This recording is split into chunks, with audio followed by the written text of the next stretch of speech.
Scorpio rising. How you doing, Scorpio? This is your reading for the Mars retrograde in the sign of Leo and Cancer. Ishala diana mado shele moduela diana maot ot o diana maot tuinima. Hello and welcome. My name's Chloe. I work with card divination, astrology, and as you just heard and as you saw, I channel multi-dimensional energies through my body, both in the form of physical and vocal light language. All of this brings in healing, attunement, and activation codes to the messages that are going to come through in this reading. Now, Mars is your ruler, Scorpio, traditionally, which is what I work with. And so you're always going to feel a Mars retrograde a little stronger than some other signs. In general, you and Aries, you're both ruled by Mars, so this is going to have a big impact on you. Now I read for the rising signs, so for those of you who don't have Scorpio in the first house, look to what house it does fall in your natal chart. Look to the themes of that house, and you want to apply those themes along with all the other meaning you've got going on in the sign of Scorpio to the messages that come through in this reading, because it will be as if that Scorpio energy, wherever it falls, has now energetically moved to the first house. So the astrology for the rising sign will still link in. You've just got to add on your own natal chart meaning on top of it. As always, take what resonates, leave what doesn't. So for example, I've got Scorpio in the fourth house. I'm currently in a fourth house year, so my ruler is Mars. So I've got double down on this Mars retrograde. And I've got Pluto, Vesta, my South Node, Saturn, all hanging out there. And so I would apply all of that to what's coming through into this reading. So that's just a little example of how to figure that out. So, right, before I begin, there is a two-part series that was the first thing that I did with this transit. That have broken down Mars, the retrograde, Leo, Cancer, the combination of the two in way more detail. I broke it down into sort of 4 parts. Within that 2-part series of Mars retrograde in Leo, it retrograde in Cancer, direct in Leo, and then the overall picture. And I pulled collective tarot for each of those segments, as well as oracle cards, and they're all sitting here on the desk and bringing the energy in. And I talk about the astrology of the exact moment of all of those sections got activated, because how the astrology is in that very moment is influencing Mars's experience. So if you want to really deep dive into this Mars retrograde, and Mars retrograde's the least out of all the celestial bodies every 2 years. The last time was in the sign of Gemini, and as it's your ruler, Scorpio, you might want to go and check it out, but I appreciate not everybody's got the time, where I really get into the weeds of what is the intention collectively for this transit, and that acts as a baseline for the all 12 sign series. Like, it's kind of the root energy that you then apply what's going on in here to what came through there. I will touch on some of the major themes that came in, but I'm not going to be breaking down the astrology in such big details. I'm going to be talking about the houses that this is falling into, and the combination of them in relationship to your Scorpio energy. I'm also going to be giving you some tips of how to look at your own natal chart and add layers onto what this transit's all about. Now, before I start to get into the astrology for my lovely Scorpios, I'll tell you what's going on with the tarot. So I'm going to be shuffling cards while I'm breaking down the astrology. There's going to be 3 piles here on the selenite. The first pile is going to be 3 cards, and this is going to represent the intention of the retrograde for you, Scorpio. The first card is going to be the overall intention, second card for Leo, third card for Cancer. Pile 3 is going to be the challenges. It's a retrograde. It is going to bring up challenges. It's also Mars, the god of war, also the master builder, in my opinion, from a very personal perspective, right? Saturn's more, the sort of social, bigger picture energy. Mars is how you operate and how you build from the world. Saturn's more like the longer term goals. And so the challenges, right? Retrogrades, they're very yin in their energy, right? They fundamentally want you to look at things and observe and pause, right? And allow things to unfold in order to bring nuance and depth and nourishment. to wherever they are and with whatever planet they're working with. But there's also this sense of not having all the answers and having to look to the past. So we've got two sides of the same coin with Mars at the moment. One, Mars represents your motivation, your drive, your action, the blood pumping through your body, right? You get up and go. It's competition, can bring in conflict as well. But it's fundamentally, it's how you build in the world. What's motivating you? And so we're dealing with Leo and Cancer here. And Leo is ruled by the sun and Cancer is ruled by the moon. We've got the two luminaries, and this is such a significant transit because that's our conscious and our unconscious realms, right? It's our vision, our clarity, our animation, our purpose, as well as our emotional body, whether our needs are being met or not, how to give and receive nourishment, as well as our intuitive energy. Now, these two are getting into an alignment, but they're going to bring up where there are blockages. And in regards to the Leo and the Cancer energy, the sun was deemed to be, and therefore Leo, the monarch, right? The head of the household, the head of the kingdom. And the moon was deemed to be the people. Now you can equate that on a personal level of the paternal energy and the maternal energy, the masculine and the feminine, but it's more sort of like the wounds of that energy within you, particularly the paternal, maternal, not sex specific. We have those energies within all of us. Mars is very independent, right? And the intention of this transit is, one, to unify your sun and your moon energy, right? As well as i.e. your conscious and your unconscious, as well as get back to your frequency of how you build and how you're motivated. And predominantly for a lot of us, our maternal and paternal energies may have created some wounds around that, right? Wounds around being able to get up and go. What are we prioritizing? What is our motivation? What is our drive? What is our instincts? And they're all flavored in our early years by the people we were around, and that's particularly obviously those who were our caretakers. So this is a really powerful transit to help us heal the wounds. And so Mars is going to be showing you, observe your actions, observe what's going on. Where is your motivation? Where is your instincts, right? And it's going to highlight, okay, there's some stuck energy here. There's some energy that's not to do with you. It was to do with your parents. It was to do with your ancestors. And it's going to help you heal it by bringing it to the surface so you can observe and then work with it. So that's the looking to the past kind of energy. Retrogrades are also, especially Mars, great time to do a project where you need to go back and forth over the same territory in order to bring depth to that project. And, that's really supportive energy. And Mars is also going to be highlighting where we're headed, right? And where our frequency really is, right? That's the truth of our soul rather than the conditioning. So we then get right with our inner drive that is no longer based on sort of trauma responses or limiting beliefs. This is a huge transit, guys, for collectively, and for you Scorpio, it's going to be influencing you quite heavily.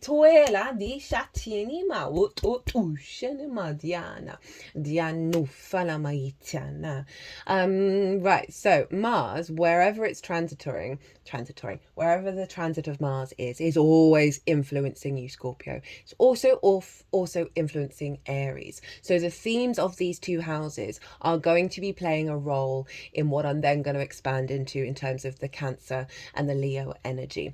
And so your first house, your embodiment of self, that Scorpio energy, right? Your body, your character, your sense of self, right? How other people see you, how you move through these cosmic waters. Now, so often the self has been governed by our parental figures. I was talking to my friend the other day, and she's got this young child. And they went to a school open day, and there was lots of different stations where the kids could roam and explore. And the kid went to imaginative play and then to the baking section. And her father is very imaginative and her mother's a chef, and so it's like we get imprinted. There's no getting around it. It's so obvious. So your sense of self, of like, how has that been governed by the expectations, the wants, the desires, and the characteristics and behaviors and the preferences of the parental figures as well as the ancestors, because Mars is opposite Pluto for the whole of the Leo transit, both retrograde and direct motion, as well as the tail end of Cancer Cancer. And so Pluto is linked into the dead. So we've got this big, powerful energy showing up that we're working through. Mars is also going to be influencing Aries, and Aries for you is your 6th house of how you work. Right, your physical health, your routines. It's the adult in the room, it's co-workers and therefore collaborators, pets and therefore acts of service. And so often we can neglect that adult in the room, perhaps because we faced neglect in our early years and we didn't have role models to show us how to step up to the plate, how to take care of ourselves, how to dedicate ourselves to the process of work, because it's a joyous thing, but we get drummed out of that for various reasons. So what's going on with Mars up in Leo and Cancer, and I'll get to that, is going to be influencing your sense of self and how you work and how you're the adult in the room and how you take care of yourself.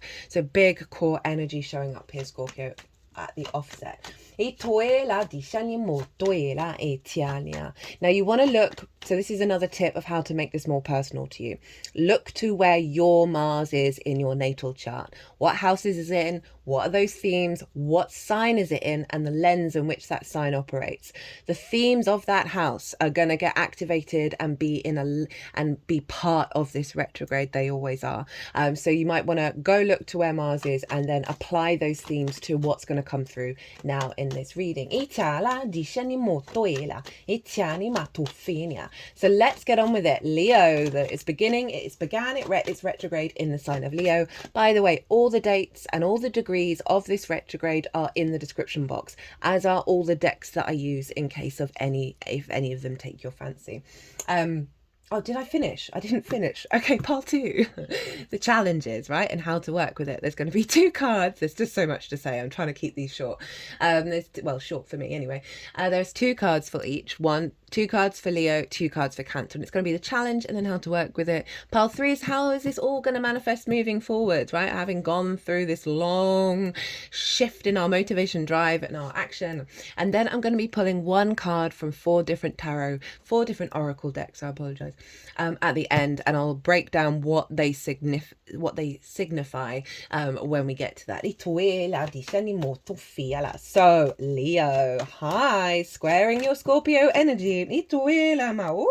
All right. That was the first one out. Diana. It's up in your 10th house of your life purpose, your career. Career doesn't have to be life purpose. It can just facilitate it. Bosses, reputation, how the big outside world sees you, visibility, all of that. It's the peak of your chart on the day that you're born, where the sun was at the top of the arc on that day. Very sun energy, the 10th house, and you've got Leo there, and the sun rules Leo. Now, before I kickstart on this, if you want to add on another layer, look to where your sun is in your natal chart. Look to the house that it's in and the themes of that house. Those themes and your sun is always going to be influencing your 10th house, right? It's going to be influencing Mars. So that will add on, once again, another layer of how this Mars retrograde is showing up for you in particular. So Mars in the 10th, your motivation, your drive, your action, you get up and go, right? And so this is a reflection on what on earth is your soul path. What do you want from it? Where is your motivation? Where is the drain? Where is the conflict? Where is the frustration? Where is the blockage in your instincts to operate from your heart space?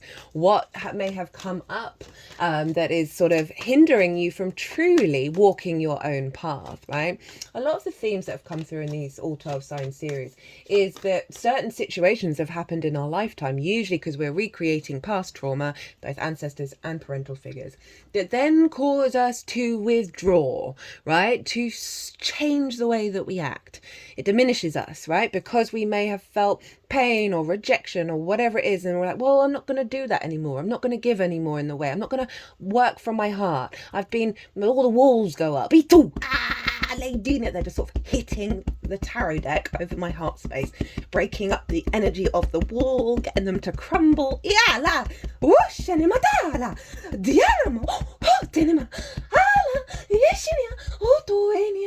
They've now moved the deck to the throat.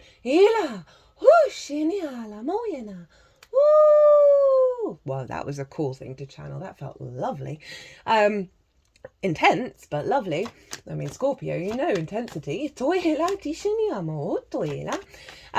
yeah, there's Mars is helping you refigure that and work through that. So, you know, as I said, it is about observing your actions, or where there is non-action, or where it feels like you're acting on impulse that comes from a different place other than your core. And this can be one, wounds around your life path. Was it governed by your parental figures? Was it governed by society? Is there another path you wish to go down? Wounds around that path, around that career of perhaps not getting the visibility, the reputation, the nourishment, your heart to really beat really strongly. Where have there been wounds that have stopped you from really being in your own space with that? It is, you know, Mars likes a job to do. Mars is very independent, and if there's when it's retrograde, right, it's slowing down, it's going backwards, it's not necessarily full throttle.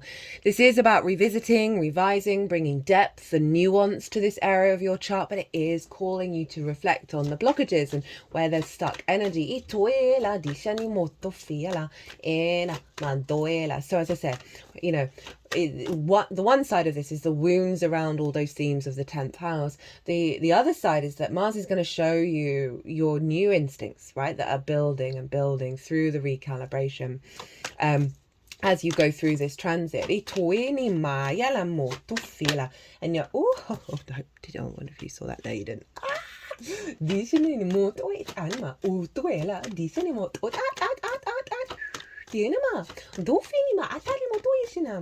And the other side of a retrograde is a great time to do projects, right? Because it means you're going over something more than once, where you bring depth and nuance to it, right? So it's when you really want to get into the weeds of something. So a Mars retrograde is fantastic for you know, a job that involves taking action and really putting things into practice. So with this retrograde, it is about trying new things, trying different things, and being really open to what you learn from them, both whether you've figured something out or you haven't, and you then got to do it again, and then you find just a magic way of doing something. So try around, play, follow your heart, right? Really try and tap into what your heart is telling you in terms of where it's pointing to where the walls are and where you can get Mars to go and break them down in order to rebuild strongly from your foundation. Mars is opposite Pluto, right? Which is over in your 4th house of your roots and your foundations, your ancestors, both blood and soul lineage, your parental figures, the roof over your head, and the things that you do in private. And so this opposition is really trying to reorganize the right use of power and your motivation to work with it, your power to transform, rather than this obsession and control and restriction that Pluto can also highlight, this sort of the desire to dominate, right? So there's a lot of stuff around the ancestors, not only just in general, but you're working with the 4th house, and you've got Pluto in the 4th house, and Pluto rules the dead. So there's a lot of stuff of working through any wounds that are coming through from that have been blocked, like an ancestor whose career didn't go in the way that it wanted to, or they wanted you to do a certain career and you did, and now you're not happy about it. Whatever it is that is kind of resonating with you in terms of, I think that's got nothing to do with me, in terms of where you've been headed or where your motivation has come from. And this is all about the realignment with that and getting in right use of power, right? And really understanding your root magnetism. You've got Pluto there for the next 19-20 years. I happen to have Pluto in the 4th house. Fun times. No, it's good, honestly, but it is a very powerful transit in terms of getting you to realize your own power, your own foundational structure, and it can often bring up distortions around that in order for you to be like, no, this is an illusion. There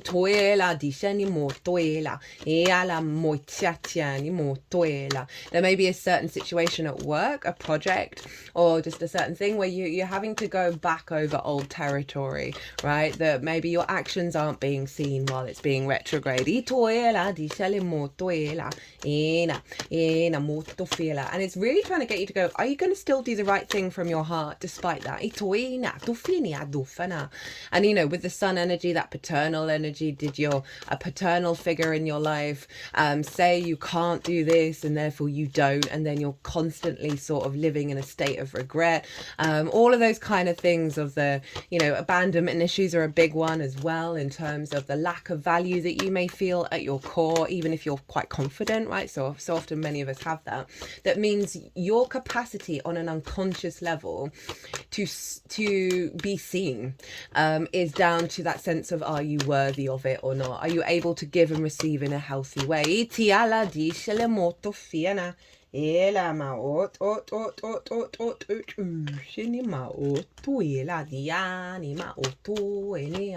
So that's some big stuff coming up, but overall you will get a realignment to your path with this one, and your capacity to embody it and put it into practice over in Aries in the way that you work. And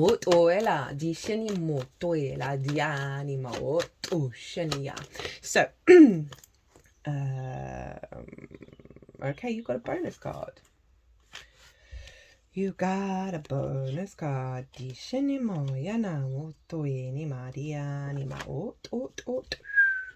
Right, so now Cancer. Oh, no, rewind. So while Mars is retrograding in Leo, ruled by the sun, we also want to look to the transiting sun. And at the moment it's in Sagittarius, and then it will move into Capricorn, and that's the section of which will have the Leo retrograde. So Sagittarius is in the house of your value, your resources, your skills and your tools of how you manifest and bring in regular income, the things that you value, and most importantly how you value yourself. So the sun is influencing Mars and going, okay, let's try and get right with the way that you see yourself, right? Let's try and get right with the way that you value yourself, because so often, right, if we don't value ourselves truly, madly, deeply at our core, we then prioritize things and value things that recreate that lack of value. We're not able to see clearly the skills and tools that we have of what we're bringing to the table and our power to manifest. Now, I can see the sun influencing Mars of saying, right, this is what we're up to. We're elevating the manifestation, we're elevating the skills and tools, and we're elevating the way that you value yourself. Because of whatever wounds may have blocked that 10th house, blocked the sense of visibility and the reputation, we're sorting it out over in the second. So then I'm going to move into the sign of Capricorn, which is your third house of how you find meaning in the day-to-day. It's the house of the goddess. It's your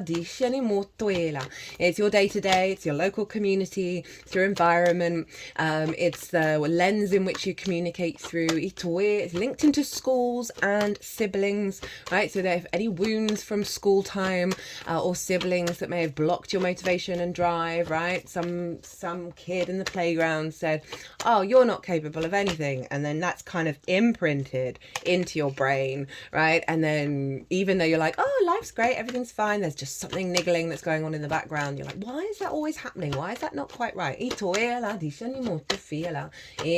the sun moving through Capricorn is saying, okay, Mars up in the 10th, let's make sure where we're headed means that we find more resonance in the day-to-day. I love the third house, it's very important.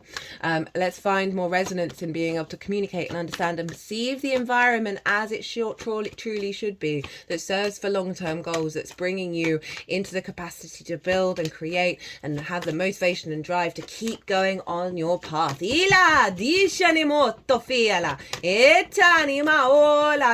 forgot to mention at the beginning of the reading, today is Mars's day. The moon is in Aries. We've got big Mars energy showing up here. That's why I adjusted the Aries reading as well. Very similar energy for both of you. I'm the speed at which I'm feeling so much energy. My feet are sort of jumping up and down at the moment. I just want to scream and jump about and run about and go, yes, get in life. So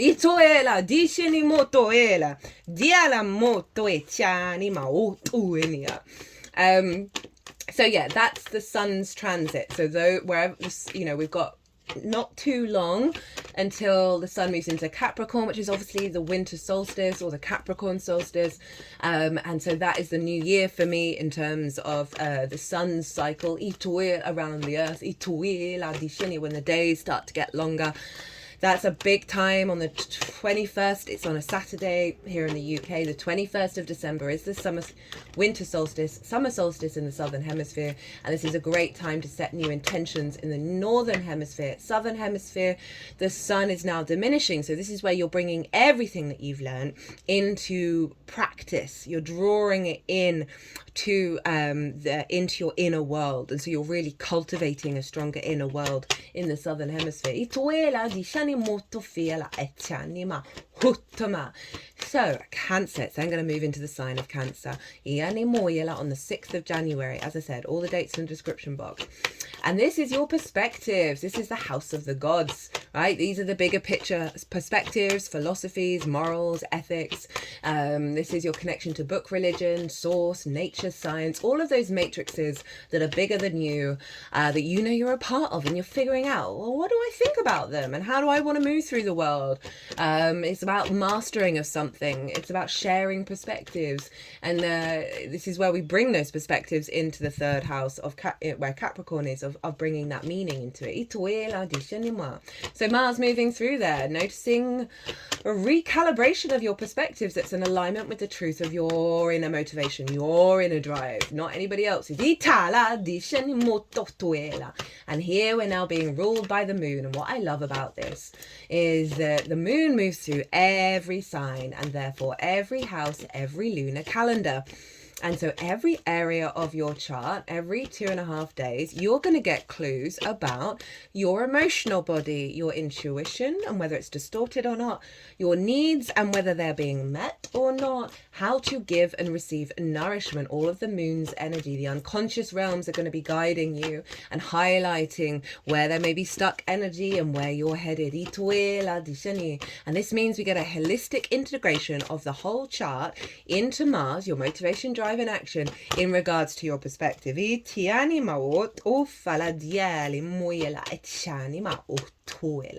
it's a revamp of how those perspectives, the 9th house gets a bashing, by the way, because of all the chaos in the world. Then that can distort, well, not necessarily distort our perspectives, but we can then focus on that, focus on the pain, focus on the grief of what's going on in the world, rather than your individual day-to-day and how you show up on a day-to-day basis.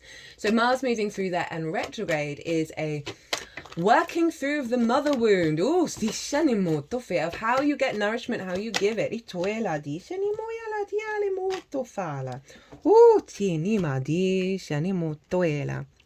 Big wounds there, right? Of like, how the maternal energy may have influenced you in terms of your perspectives in a way that doesn't serve you any longer. You're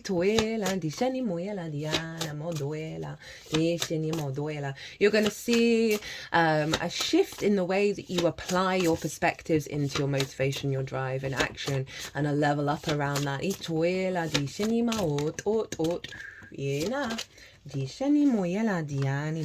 And this is going to be pretty damn powerful. There's no getting around it. And so you want to whereas with the Leo energy, you want it to look to where your sun is. With the Cancer energy, you want to look to where your moon is. Now, I've got my moon in the 7th house, so anything that moves through Cancer is always being influenced by my 7th.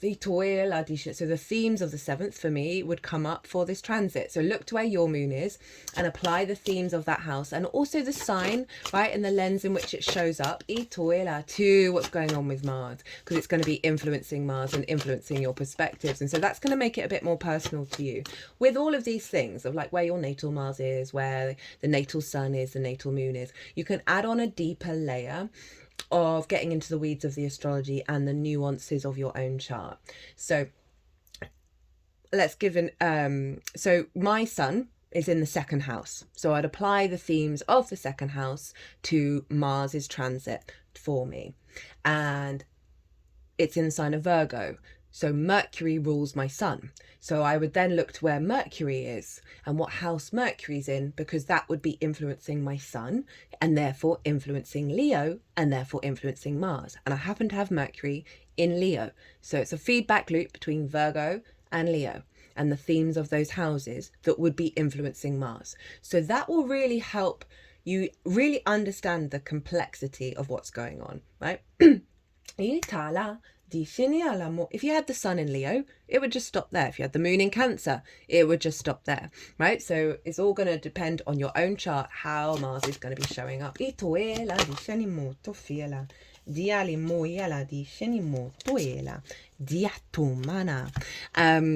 Yeah, so that Cancer energy and Mars being there, as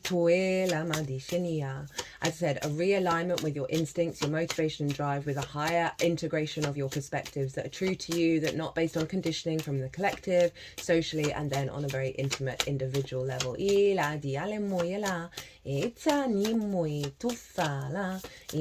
And obviously then that's also tying back to you, the first house, and the way that you work and the way that you're the adult in the room. And so we've got a real strong breakaway from perhaps certain things of your inner child being distorted and not being able to be the adult in the room for yourself in a really beautiful way because of perhaps parental issues or ancestral things. That this transit is helping you then step up to the plate and really be confident within that. And you know, perspectives are so important. They apply to absolutely everything that we do. And so you've got a realignment here that you're then taking back into your life purpose and career. So you might find a real huge shift in how you take action in regards to your life purpose because of this change in perspective.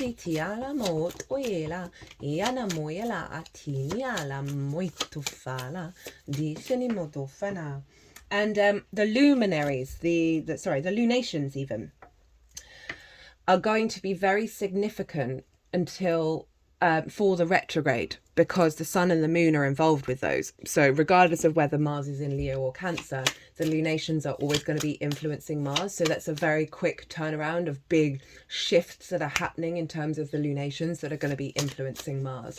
The Sagittarius new moon that we just had, the message that came through in that, the astrology of it, was linked into Mars and the retrograde, because it was just before Mars went retrograde, and it was bringing in a lot of energy of that initial activation in Leo. So the key message that came through in that was the confidence for us to walk our own path. And I just find that so interesting in the lead up to a Mars retrograde, Mars is very, very independent. I'm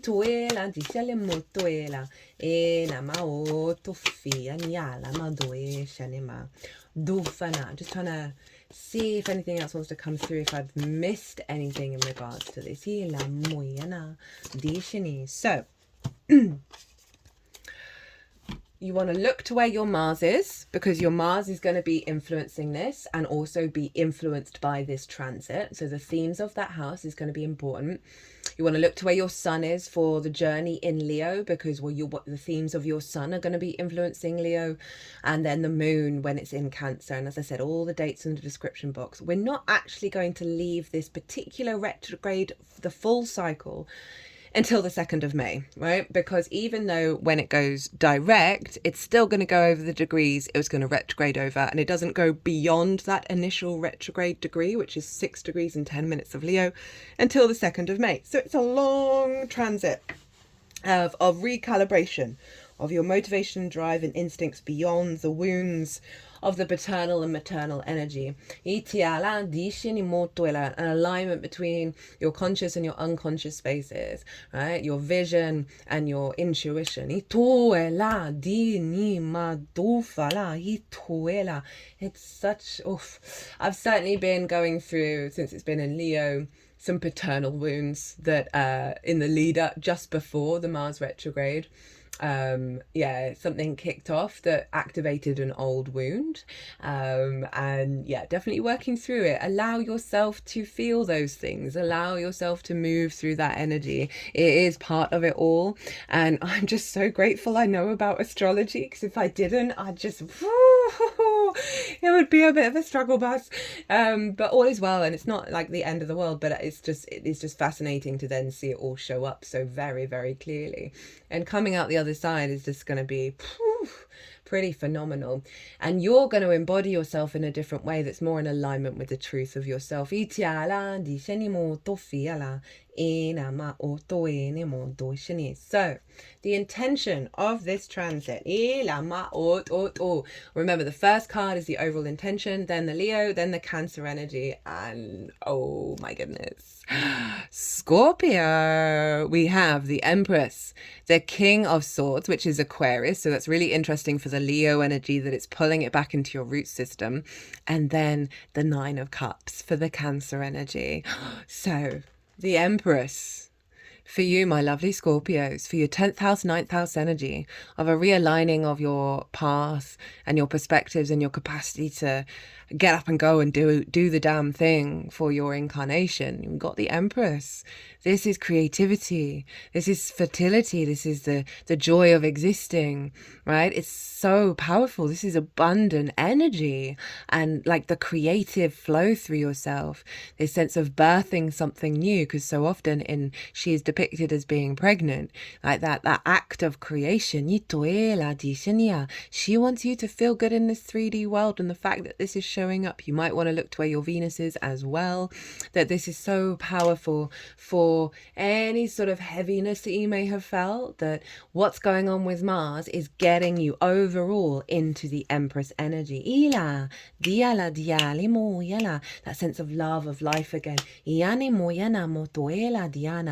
then for the Leo energy, hello, King of Swords, big guns, right? So this is the clarity of your foundations, right? Who you know, you stand in your power, you know clearly, and you're acting on your clarity, you're acting on your vision, you're acting on your purpose from a very powerful place, right? You see on the throne, there are butterflies. This represents that the king has gone through transformation, and through that transformation that they now are aware of a higher truth, and they are able to act on it from their own sovereignty, right? This is so you in your power, of having the clarity of knowing where to go and how to implement it, right? The sense of, you know who you are, whether you're seen or whether what your acts of, what you do in terms of your career or life path, and whether it's been seen or recognized by others. King of Swords isn't really bothered by that. It's going to do what it needs to do because it knows that it needs to do that, and it's not about anybody else, right? So there's a real sense of confidence here. But with that King of Swords in terms of the 10th, it is being seen as someone who has authority, of maturity, who people can come to for good advice, to be able to act on those decisions. That they have the capacity to be able to do what they say they're going to do. Nine of Cups. I love this for the 9th house. This is about inner emotional alignment, feeling good, feeling confident. What a great thing for the 9th, right? Of your perspectives, of how you look at the world, right? And this is just glorious of you just being in your emotional body and feeling good about it, right? This is just, I mean, that's all I really need to say, of like, rather than perhaps a heaviness of the way that you perceive and the way that you look at what's going in the world and the matrices, you're now like, okay, well, that can be going on, but I'm over here living my best life.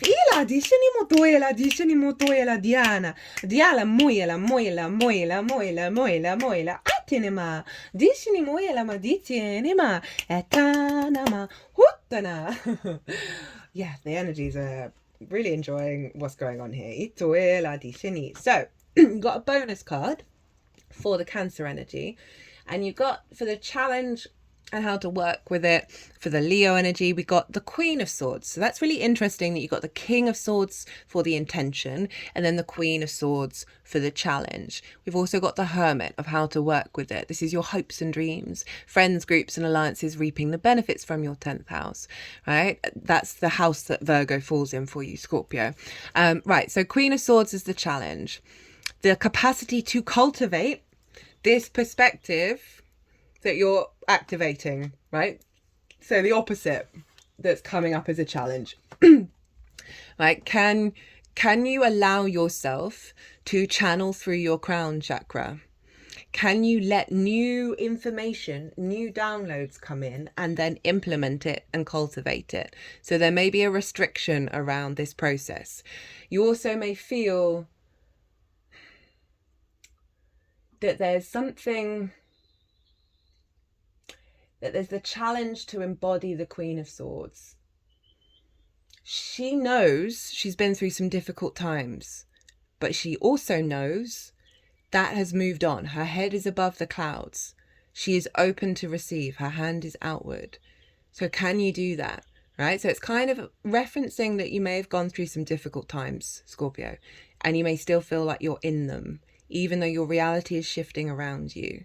Right? So the Queen of Swords understands both sides of the coin, is not denying the difficulties, but is also not denying the new reality, right? So there's something around that and the capacity to cultivate that energy. So it may be that you're just feeling that maybe there's some lots of stuff going on in career, or you don't know where you're going in your life path, that every time there's been doors closed in front of you, that you're just expecting that, right? That, you know, the issues from parental figures, it just feels like you're in a closed feedback loop, right? A closed loop, energetic loop circuit, closed circuit of energy. That Queen of Swords saying, no, there's a way through this. But so often when we're in the thick of it, we can't see further afield. We can't actually also see what the reality is, right? You know, Mars and Pluto can bring up a lot of drama. There's no getting around it. Some distorted power dynamics. And so just know that they're doing that in order to get you to a state of neutrality. So then you operate from your heart and a place of equality, you know, that Aquarius Leo energy, moving forward. That's the truth of you, rather than the drama of it all. And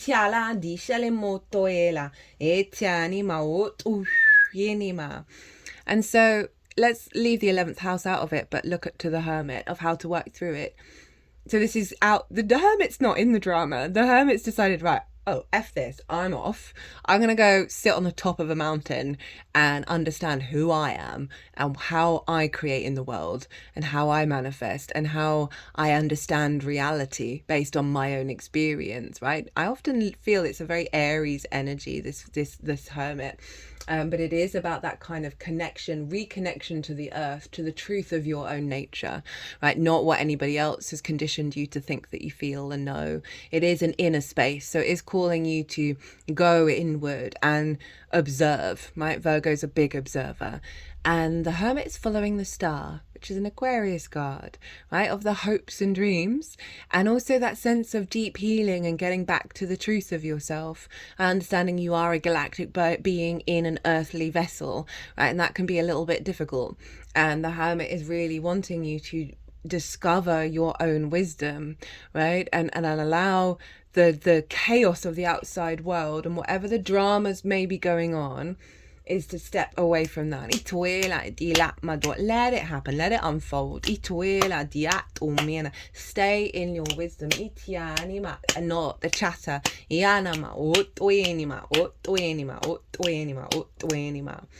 know, and if it's about in terms of like not necessarily the drama, but like, where do I want to go? How do I want to explore this incarnation?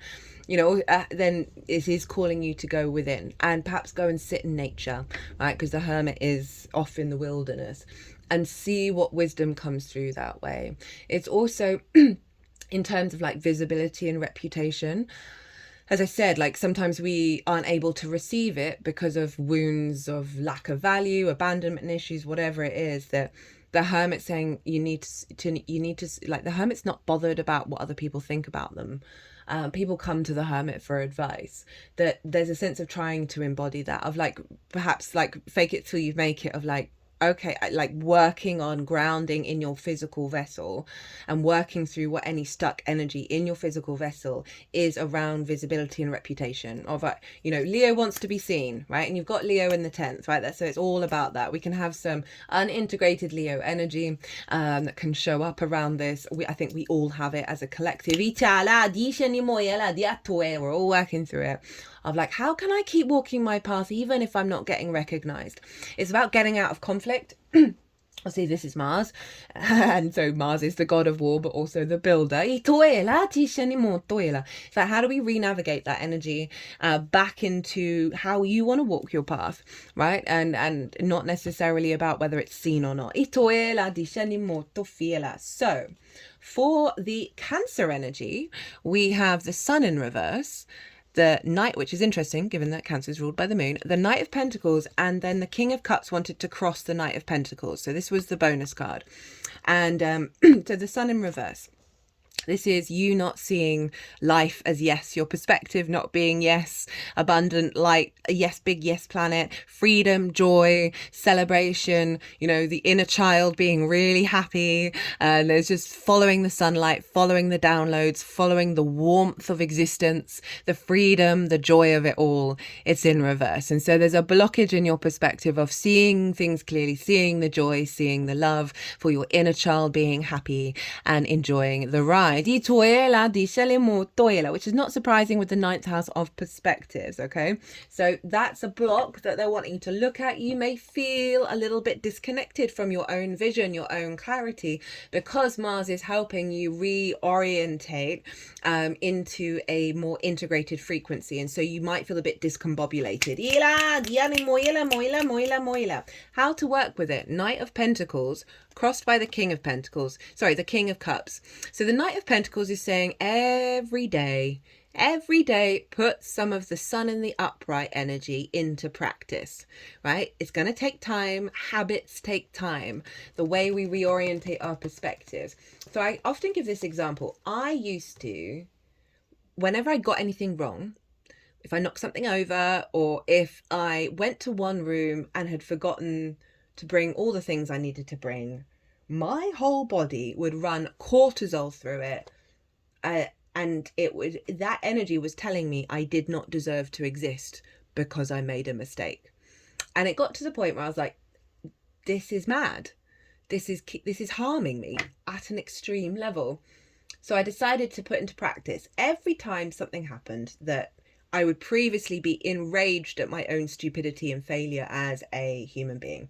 I would then laugh, and it'd be fake laugh.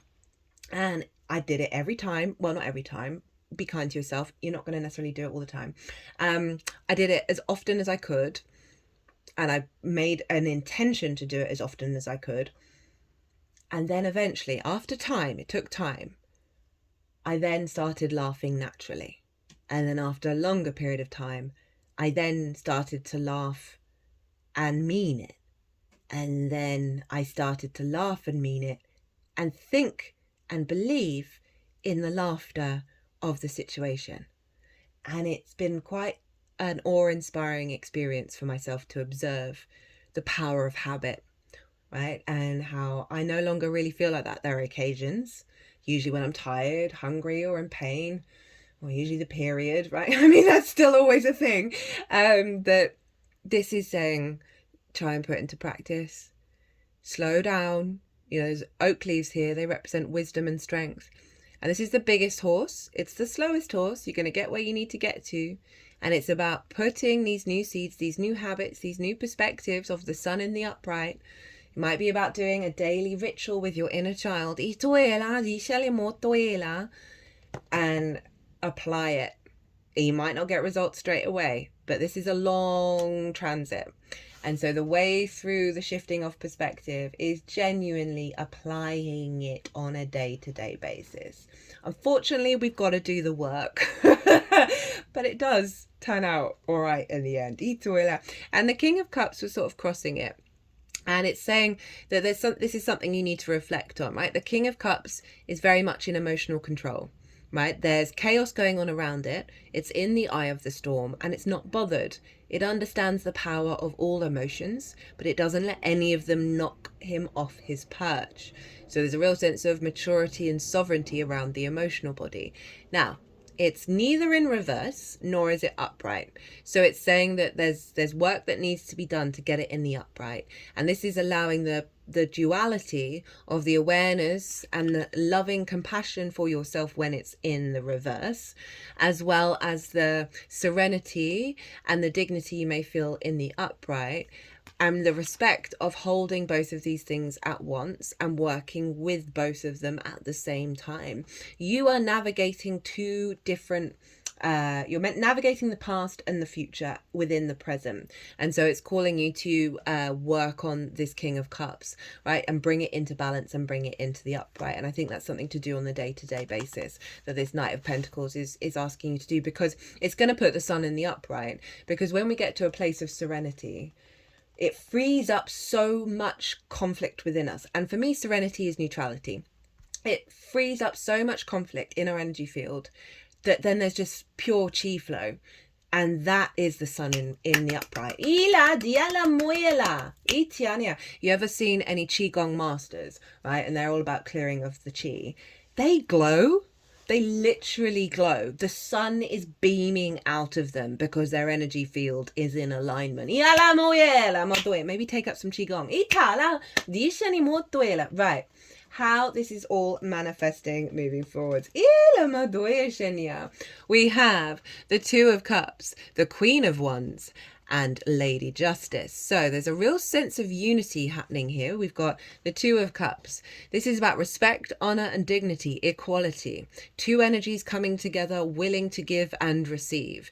This is the masculine, feminine spirit, all in union with one another. This can be your internal space, as well as how you interact with the outside world and how you work with your perspectives. There's a real sense of strength here, and love and unity within yourself, right? So through the work that you're doing, you are integrating beautifully into a place of love, right? And a place of respect. Right, and I really think this is glorious. All right, have how you look at the world in a more unified, integrated way from a place of love. How you feel about where you're headed in your life path. There's a sense of communion and moving forwards with that unification.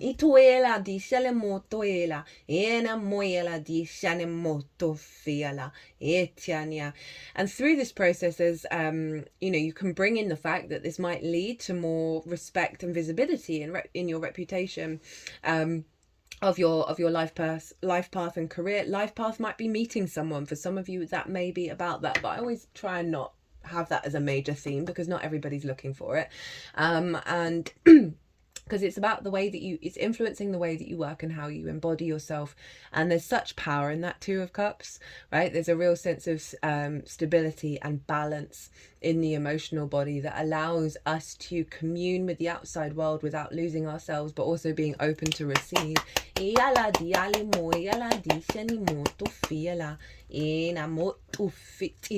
that's such a lovely perspective to have as well, of this sense of union and deep healing. Queen of Wands, being able to cultivate your life path, your passions, how you move forward in the world, right? Your career. Queens nurture and nourish. They bring depth and nuance. So it's all about stoking that fire, stoking your independence, your passion, your courage, right? Again, we've got the sunflower. Sunflowers know where to get the light, and there's a real sense. I love it. For a lot of readings, queens have shown up in this pile, and it's that tending to ourselves and being able to cultivate what's coming through with this transit moving forwards in a way that gives it even more strength and even more strong foundations and power. And so there's an alignment here of the light that the sun in the upright in your Cancer area chart of the challenge, that the Queen of Wands is able to propel into the way that you move through the world in this incarnation. Lady Justice, being able to observe objectively and empathetically your environment, your perspectives, your path, right? This is a clarity of thought, a balance within yourself, an inner equilibrium. There's a real sense of a new soul contract coming in, right? Clearing the decks from the old ones.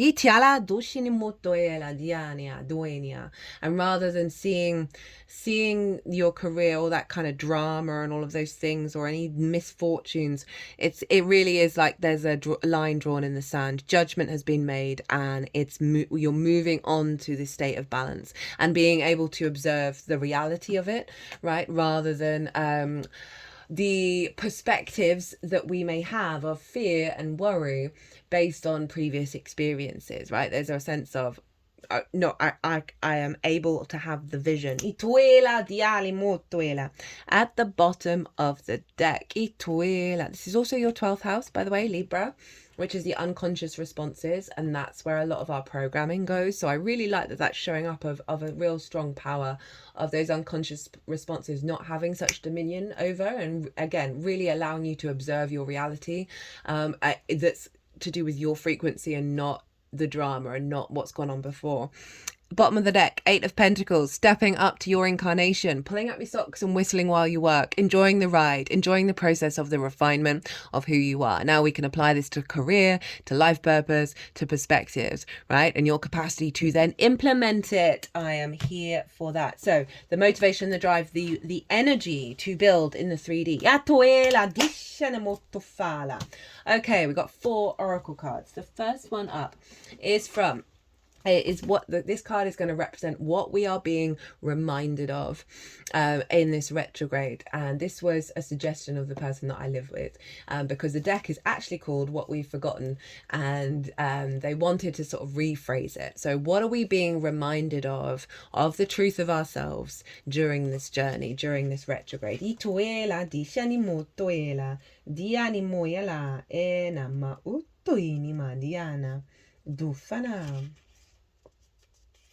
Okay, we have Crossroads with a raccoon. This looks like it's Guardians of the Galaxy. That's of all the Marvel series, they're my favorite because you can just tell love was put into them.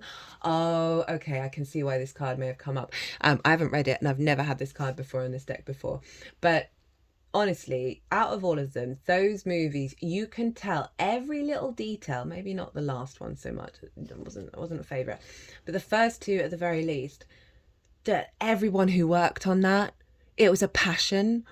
There was so much love in it, and this is kind of summing up your whole reading, just this link to Guardians of the Galaxy. I haven't watched that movie for ages. That there's just so much love and care. And so if you felt a lack of that, right, I really like how this is coming through. It's so in alignment with this of like being able to put the love back in. In Healing Journeys, midway point, transformation station. In healing journeys, adventures and quests, we tend to reach defining moments, crossroads, the times where we have to choose to do things the old way or the new way, the times when we feel caught between worlds. I really did just say that, didn't I? Sometimes this process brings a fog, a dark forest, a trauma shed. Sometimes it even brings out the hissing nastiness of archetypes you've battled before, as they try to dissuade you from crossing the river of sadness. We can float towards the banks of self-sabotage, or we can choose our own way and cross the river. As Viktor E. Frankl said in Man's Search for Meaning, everything can be taken from a man, but one thing, the last of the human freedoms. To choose one's attitude at any given set of circumstances, to choose one's own way. Attitude is perspective. Goodness me, this is so in alignment. This is ridiculous. It is hard work, but the reward is the magic of transformation. Hello, the death card. Hello, Scorpio. This is where we can ask the questions to our higher selves, to the higher collective intelligence. What do you want me to know? What are you trying to tell me? Consider where you may be at the crossroads in your own life. So it's highlighting the fundamental power of this crossroads that you're at, and also your capacity, your capacity to go your own way, right? To choose, right? It's telling you, this is reminding you of your own agency. Ala diani moyala dia dosha o shani moyala. Itini moto e shani moitianima. Oyani moya da shenima. O shenia. Dishene motoela. Etianima. Dufani motoela dianima. Utana. Whoo, that was cool. I like that one. Diana. Right, so next up, we have from Kim Kranz's The Wild Unknown Animal Spirit Oracle. And I've brought in this deck because Mars is very primal, very instinctive.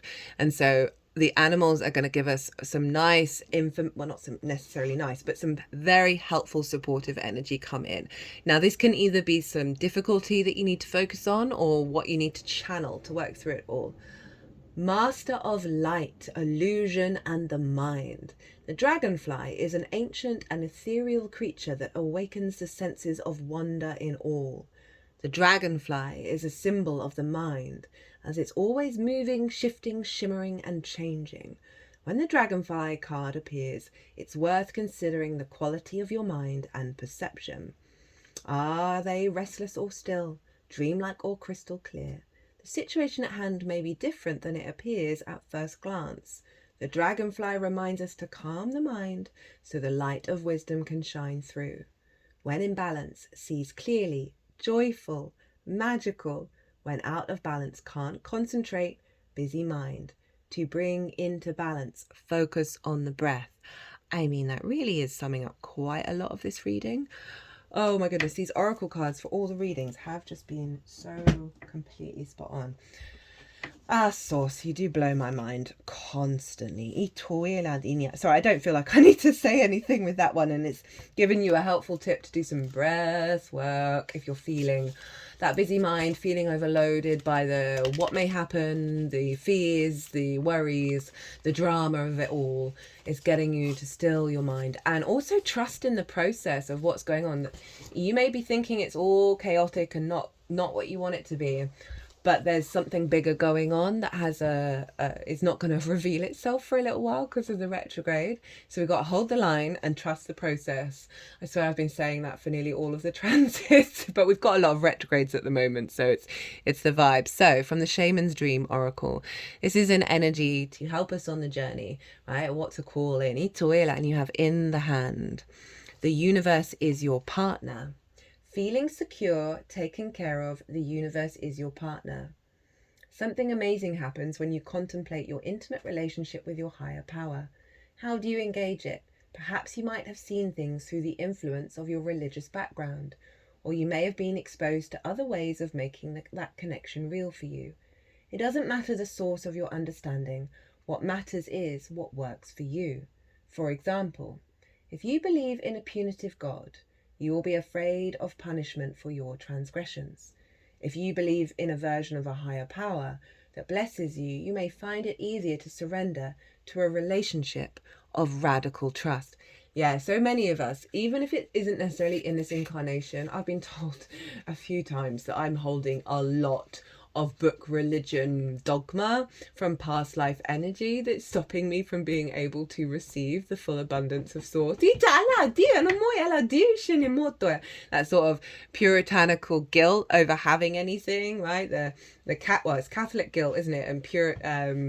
And sort of the so, and it's very understandably morally, you can go, that's really cool, of like always being the charitable act, always get like not having anything, very austere energy, right? I think there's a really healthy balance between a lot of the book religions and spirituality and our current modern day world. And when we go to one extreme to another, that's when we're not channeling source. And so a lot of us hold a lot of that stuff from different incarnations, and obviously there are many other big religions around the world that also have their own struggle buses. I mean, all of them, let's be real. The dogma gets in the way of source, and also in our way of connecting to it. So this is really powerful, especially given, it's Leo and it's the 10th house of life purpose, of your perspectives, your connection to that big sun energy, which is, the divine light, the download codes, our connection to source. Right now, if you imagine relaxing, curled up in the hands of the divine, how does that make you feel? Can you then turn over your needs and desires to that divine power and trust that you're safe and secure and don't have to do anything at all to feel that way? As in, like, you don't have to earn the love. You don't have, source loves us, all of us, everything, no matter what we're doing. And that can be hard to get our heads around because we're so conditioned in certain ways, understandably, right? If we all went out doing horrible things, wouldn't be the nicest environment, but source is neutral. Source is still loving all of it, because it understands it's exploring its own self. And the more that we sort of self-flagellate and whip ourselves, right? I said at the beginning, every time I got something wrong, i.e. I wasn't perfect, my whole body was acting like I shouldn't exist, right? That's some hardcore stuff that's probably linked into previous incarnations with religions, like that. If you're not acting in this certain moral way, then God has banished thee, right? Goodness me, my grandmother, bless her soul, she's very much a believer that if you don't honour the Christ died for your sins, you're not getting into heaven. And I said to her, what if you were born somewhere that had no idea about Christianity, no idea about Jesus, yet was like the most epitome, like was acting like Jesus, was doing everything that we should be doing? She was like, well, I don't know what would happen to them. And I know what she was saying internally. She was like, well, they're going to hell. And it's like, what on earth is that about? It's so perverse. And so this may be really relevant to some of you. Some of you might be like, what are you even talking about, Chloe? That there's just some lingering dogma, right? That's stopping you from feeling that you are completely held and loved by source. I think we're all working through that. It's not just necessarily linked into book religion. And that trust that comes with it of like, okay, what's going on? I got to trust in it. I can't, like, getting out of conflict. I'm going to read that again. Can you then turn over your needs and desires to that divine power and trust that you're safe and secure and don't have to do anything at all to feel that way, as in feel that trust and being held? Grace is activated in your life now. You're in good hands. Your work, family, relationships, home, everything. You've done all you can. So now is the time to rest and recharge instead of producing, doing, acting, strategizing. A hot tea, a good book, and a soft blanket are in order. I mean, that's a very retrograde energy of Mars, of like, can we just chill for a bit? Can we allow ourselves to feel okay about not being productive all the time? I often find when I'm resting, I'm really restless, and then I feel guilt and shame about the list of things in my head that I know I should be doing, and therefore I'm then not resting. Get in your body. I need to start doing that a bit more. Get in your body, stretch your body out, and allow yourself just to be. Right, so final oracle card from a rainbow brain skull. This was very lovely. This was given to me as an early Christmas present, and it came up for the Scorpio new moon. Hello, the skull of the death card, right? And it's pretty brutal on the cards, but in the books it's really lovely, and I feel like that's the truth of Scorpio. Like, that's the intention, is just for everyone to be okay, but it can come out in quite a brutal way. Just throw time at it until it's a thing. Take advantage of how quickly time can go by. A little bit of action every day adds up quickly. Rome wasn't built in a day, but look how quickly it all came and went. One, that's letting go of permanence, right? And also it's tapping into that Knight of Pentacles, of perhaps resting every day, right? Allowing yourself to rest, as well as also, whatever sort of, rather than like, have you figured out all the plan of what's going to happen next? No, don't need to. All you need to do is just show up every day and do a little bit of something every day and not worry about the bigger picture. I'm feeling called to look at the bottom of the deck.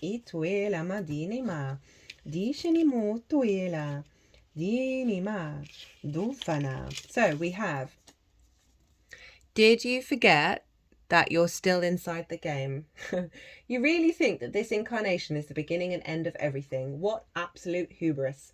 Reality is much bigger than this 3D single planet adventure game. Have fun and remember to explore this realm before it's game over. Love that. Okay, Scorpio, I don't feel like I need to add anything to those messages. Right, big shifts. Remember, Empress. What would he get? King of Swords, 9 of Cups. Beautiful balance, the capacity to step up to your incarnation. Queen of Wands, cultivating, finding the light, finding your independence in terms of where you're headed, and this beautiful state of union within yourself, with the external world from a place of love, respect, honor, and dignity. Play, try and turn that sun up the right way. Don't do it. I just cut the deck. Got another one. You got a bonus card. Don't do everything. Do the next thing. So really doubling down on that message of like, just take it one moment at a time, Scorpio. Right. I hope you enjoyed this reading. I hope it resonated. I had a lot of fun doing this. Big energy coming through. Very similar to the Aries energy, which I'm not surprised because Mars is like, woohoo, come on, guys. I got you back. I got your back. And if you want, if you did enjoy it, hit that like button. Leave a comment. I love to hear from you. It brings me a lot of joy. If you want a personal reading, my details are everywhere. You can book through my website. If you want to pay by PayPal, email me directly. But other than that, Scorpio, be good to yourselves, be good to those around you. Safe travels and be well until we meet again.